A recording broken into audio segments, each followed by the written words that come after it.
বজবজ ট্র্যাং রোডে বসছে লাইট। সাংসদের উদ্যোগে জিঞ্জিরা বাজার থেকে বাটামোড় পর্যন্ত রাস্তায় শুরু হলো লাইট বসানোর কাজ। ৩,৭০,০০,০০০ টাকা খরচে চলছে এই লাইট বসানোর কাজ। শুধু জিঞ্জিরা বাজার থেকে বাটামোড় পর্যন্ত নয়, বাটামোড় থেকে শ্যামপুর পর্যন্ত বসানো হবে এই আলো। সাংসদের উদ্যোগে খুশি স্থানীয়রা। যেভাবে রাস্তাটা হয়েছে সত্যি আমরা গর্বিত আর আমরা আনন্দিত, কারণ দীর্ঘদিন পর যে রাস্তাটা তো পেয়েছি আমরা, এই রাস্তাটা অনেক দিন যাবে। আর এই রাস্তায় যে আলোটা ছিল না, এখন আলোটা লাগানোর পর এখন রাস্তা পুরো দিনের আলোর মতো হয়ে আছে। আমরা এই জন্য এমপি কাছে ধন্যবাদ। রাস্তা হওয়ার পর মহেশতলাবাসী খুবই খুশি। এই যে লাইট লেগেছে পুরো জিঞ্জিরা বাজার থেকে বাটামোড় পর্যন্ত, মহেশতলাবাসী খুব খুশি। ঝকঝকে রাস্তা, চকচকে আলো, মানুষ খুব খুশি।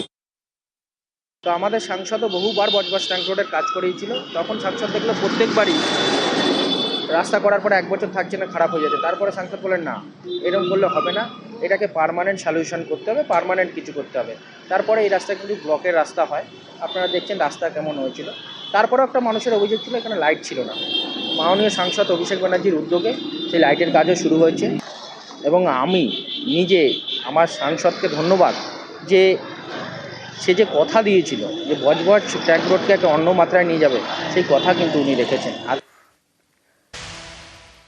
গত বৃহস্পতিবার বিকাশ ভবনে চাকরিহারাদের আন্দোলনে ধুন্ধুমার পরিস্থিতি তৈরি হয়। আর এবার বিকাশ ভবনে আন্দোলনকারীদের বিরুদ্ধে মামলা। বিকাশ ভবনে 5 আন্দোলনকারীকে থানায় তলব।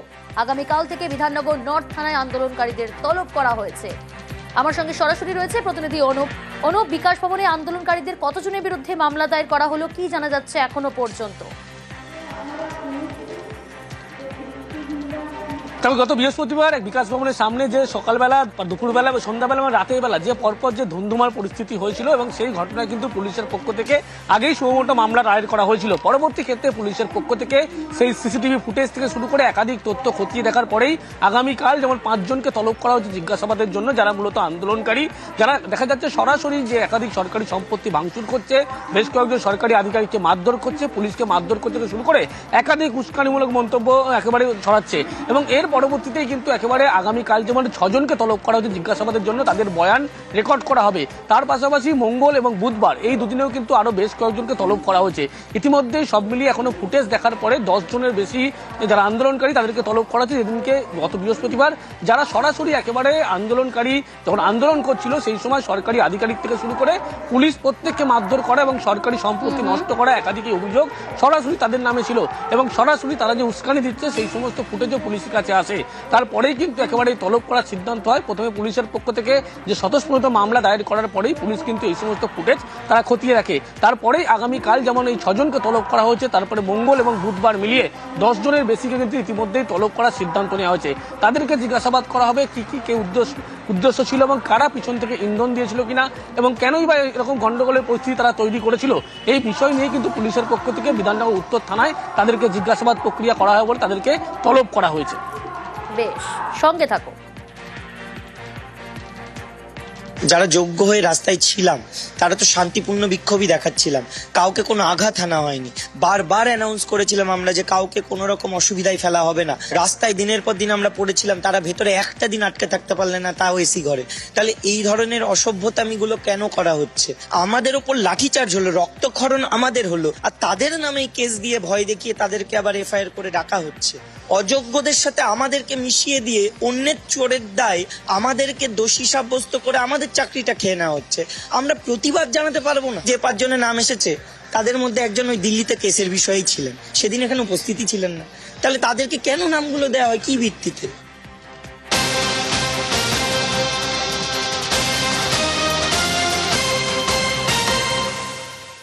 বিকাশ ভবনের সামনে আন্দোলনে শিশুদের নিয়ে এসে ক্লাস, আন্দোলনে শিশুদের দিয়ে পাঠ করানোর অভিযোগ।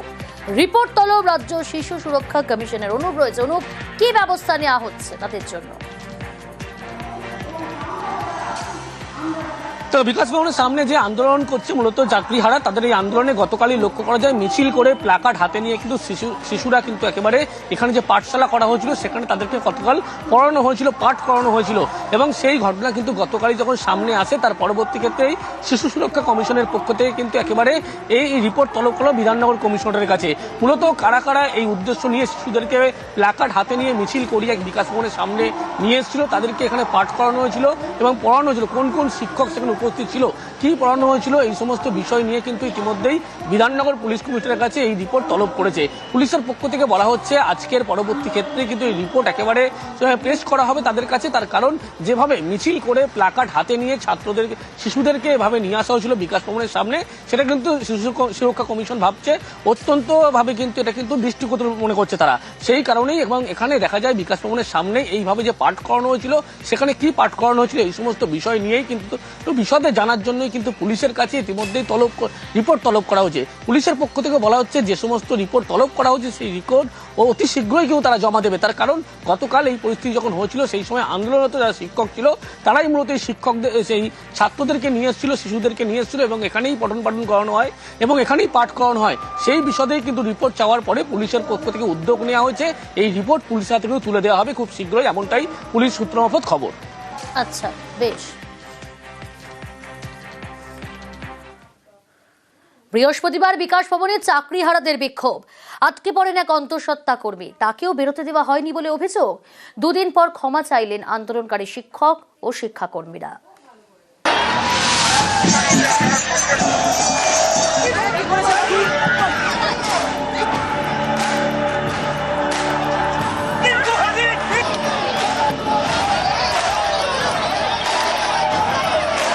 ভেতরে যারা অবরুদ্ধ ছিলেন তাদের থেকে প্যানিক কল আসতে থাকে।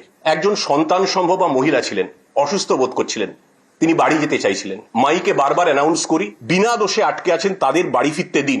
তারপর আমরা চেষ্টা করি পুলিশ দিয়েই রাস্তার অর্ধেক অংশ সেটাকে ভাগ করে নিয়ে যাতে তারা বেরোতে পারে। তখন পুলিশের ওপর চড়াও হয়, যারা বেরোচ্ছিলেন তাদের ধাক্কাধাক্কি করা হয়।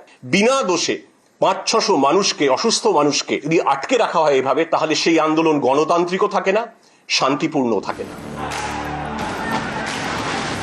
চাকরিহারা শিক্ষক এবং শিক্ষাকর্মীদের বিক্ষোভ, এ নিয়ে বৃহস্পতিবার দিনভর উত্তপ্ত বিকাশ ভবন। বিকাশ ভবনের একাধিক গেটে তালা দিয়ে দেন বিক্ষোভকারীরা। আটকে পড়েন অনেক কর্মী, তাদের মধ্যে একজন গড়িয়ার বাসিন্দা অর্পিতা বিশ্বাস। তিনি শিক্ষা দপ্তরের কর্মী, 3 মাসের অন্তঃসত্ত্বা। বৃহস্পতিবার সন্ধে বিকাশ ভবনের সামনে ধুন্ধুমার, একেবারে তুলকালাম পরিস্থিতি। ভিতরে আটকে থাকা কর্মীরাও উদ্বেগে। অন্তঃসত্ত্বা অর্পিতার চিন্তা অন্যদের থেকে বেশি। বেরোনোর সময় মানে 4টে-5টা নাগাদ, তখন আমার সহকর্মীরা পুলিশদের গিয়ে জানান। আমি যেহেতু 3 মাসের অন্তঃসত্ত্বা, তো পুলিশ কর্মীরা সেই অবস্থায় আমাকে নিয়ে আসে নিচে। তো কিছুতেই তো বার হতে দেবে না। আমি বলি যে দেখুন না, আপনারা ছেড়ে দিন, কারণ বাড়িতে একটা সন্তান আছে এবং আমার এই পরিস্থিতি, আমি কোনো ওষুধপত্র সঙ্গে করে আনিনি, আমার বাড়ি থেকে ওষুধ খেতে হবে। তো ওনারা কিছুতেই রাজি হন না। বিক্ষোভের জেরে অফিসে আটকে পড়েছেন অর্পিতা। কখন কিভাবে বাড়ি ফিরবেন কিছুই বুঝতে পারছেন না। তার গড়িয়ার বাড়িতেও তখন উদ্বেগ। টাইম পেরিয়ে যাচ্ছে, খুব চিন্তা করছি। আমার নাতনি তো খুব কাঁদছে, মাম্মি এখনো আসছে না কেন, মাম্মি এখনো আসছে না কেন। আমার ছেলে আবার আমাদের পাশের বাড়িতে ফোন করেছে, দিদা এরকম মামির অফিসে নাকি খুব ঝামেলা চলছে, কি গন্ডগোল হচ্ছে। তো আমার নাতনি তো শুনে খুব কাঁদছে, ও বৌমা অন্তঃসত্ত্বা, এই জন্য খুব চিন্তা হচ্ছিল আর কি। সুপ্রিম কোর্টের রায়ে এসএসসির প্রায় 26,000 চাকরি বাতিল হয়েছে। এ নিয়ে বিক্ষোভ। অভিযোগ, অন্তঃসত্ত্বা অর্পিতা বিশ্বাসের সঙ্গে কোনো সহমর্মিতা দেখাননি বিক্ষোভকারীরা। বিভিন্ন রকম তো কথা হচ্ছিলই, যে তোরা ভেতরেই থাক, আরেকজনে বলেন বেরোলে কেটে ফেলবো। মানে এইসব কথা শুনে তো আমি আরও ভয় পেয়ে যাই। প্রতিবাদের অনেক ভাষা আছে, তবে এই রকম আটকে বা এই রকম পরিস্থিতি সৃষ্টি করে একটা প্যানিক পরিস্থিতি, এটা কাম্য নয়। যদি এরকম ঘটনা হয়ে থাকে যে একজন অন্তঃসত্ত্বা মহিলা তিনি আটকে পড়েছিলেন, আমরা জানতে পারিনি, আমাদেরকে জানানো হয়নি, কোনো অসুবিধা যদি হয়ে থাকে, আমি পার্সোনালি তার কাছে ক্ষমা চেয়ে নিচ্ছি, আমাকে ক্ষমা করবেন। আমরা আপনাদেরকে কোনোভাবে বিড়ম্বনায়, অসুস্থতায় ফেলতে চাইনি। বৃহস্পতিবার রাত 9:20 তালা ভেঙে বিকাশ ভবনে আটকে থাকা কর্মীদের বের করেন পুলিশ কর্মীরা। 9:30 নাগাদ অর্পিতা বিশ্বাস অফিস থেকে বাইরে বেরোতে পারেন বলে দাবি। বৃহস্পতিবারের সেই ভয়ানক অভিজ্ঞতার কথা মনে পড়লে এখনো আতঙ্কে শিউরে উঠছেন শিক্ষা দপ্তরের কর্মী অর্পিতা। সুদীপ্ত সেন, নিউজ 18 বাংলা।